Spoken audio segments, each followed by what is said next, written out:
各位同學大家好啊！今日我哋就講呢個2013年嘅第一條，就係一條 index law 嘅題目。講落去之前咧，就麻煩大家 share 啦，訂閱我個頻道啦，同埋俾個 like 我。題目就話27×9嘅 n 加一次方嘅三次方，就問你係幾多，即係 simplify。嗱，你見到個答案啦，都係用3嘅 base。其實就好大機會咧要你轉 base 嘅，得唔得？我哋試一試先吓。等於首先係27啦，起碼都寫到3嘅三次方啦。9係咩？係3嘅2次方嚟嘅。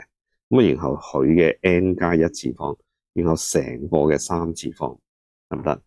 再嚟咯。呢一個就我先搞咗裏邊先啦吓。即係3嘅3次方乘3嘅2n 加2啦，因為相乘啊嘛嘅3次方啦。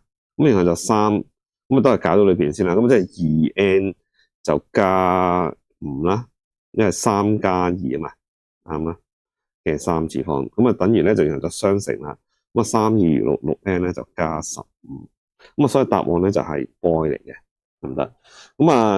即係我做俾你睇就要寫4個 step 啊。實際上呢啲咧又係心算，真係心算都應該要做到噶，即係唔係講笑啊，即係唔係話想貶低各位同學啊，你哋應該係有呢個能力嘅。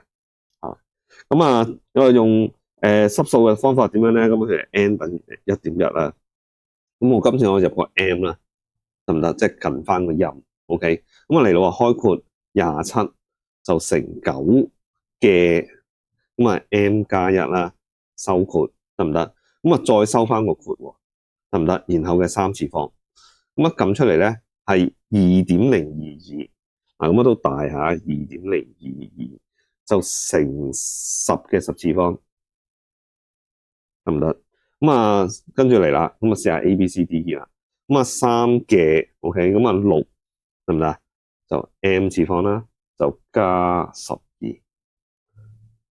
係啦 OK。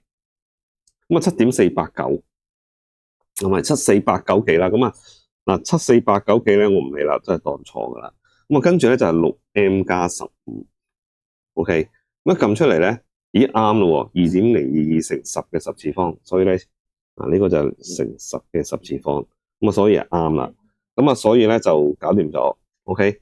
你問我個 level 咧 level 1啦呢啲然後咧就可以用 substitution 嘅，但係咧都係用 basic skill 咧就最好嘅 OK。